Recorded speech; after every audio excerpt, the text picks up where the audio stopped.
First of all, we have to go through the problem.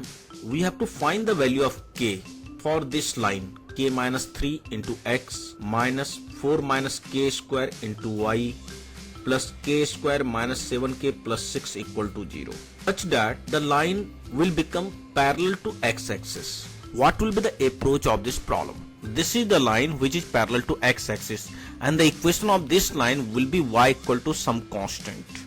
This line will be parallel to x-axis when the coefficient of x, k minus 3, will be equal to 0, and we can get the value of k equal to 3.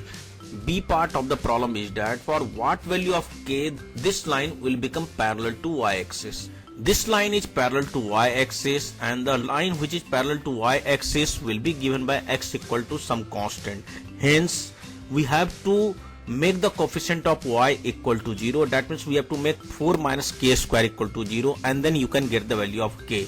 Now 4 minus k square will be equal to 0, such that this line will become parallel to y-axis, and hence by solving this we can get the value of k equal to plus minus 2.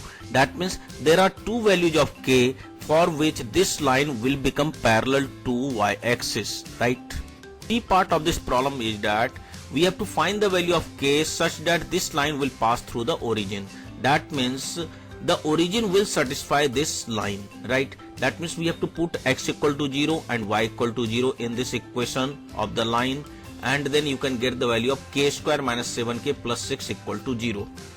After factorization, we can get the value of k minus 6 into k minus 1 equal to 0. By solving this, we can get the value of k equal to 1 or 6.